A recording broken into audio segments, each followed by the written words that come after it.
So this story was probably one of the biggest lessons for me in making sure I'm always prepared for a meeting. So I was presenting to one of the biggest banks in the world. They have $30 trillion. They're custodian to $30 trillion around the globe.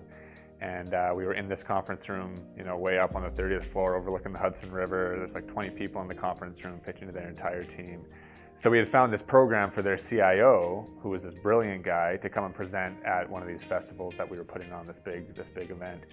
And everything that we presented was all around their CIO. So he was perfect for our audience. They were going to love him, and we have this designed for him, and this program, and then we're going to film this, and everything was around their CIO. So every slide I had, had their CIO's face on it, had his name, was all about him. So when I go to this conference room, I have a $500,000 proposal that I'm presenting to this client. $500,000, it wasn't a small proposal. And everyone's excited about it. An executive from our team actually came with me to that meeting because she was like, "Mike, you have this huge meeting. Let's close the deal." So I walk into this meeting. I start presenting.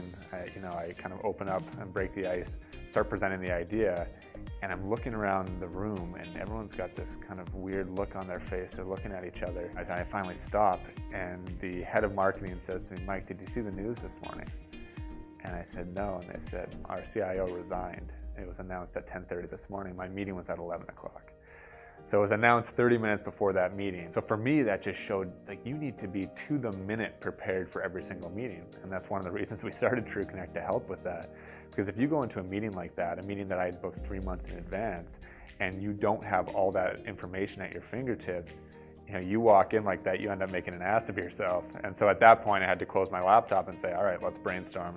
And we turned the meeting around and it was okay. But again, what an opportunity for me to go in knowing that he had resigned and start the meeting showing that I was knowledgeable about that and bringing solutions right away to the table.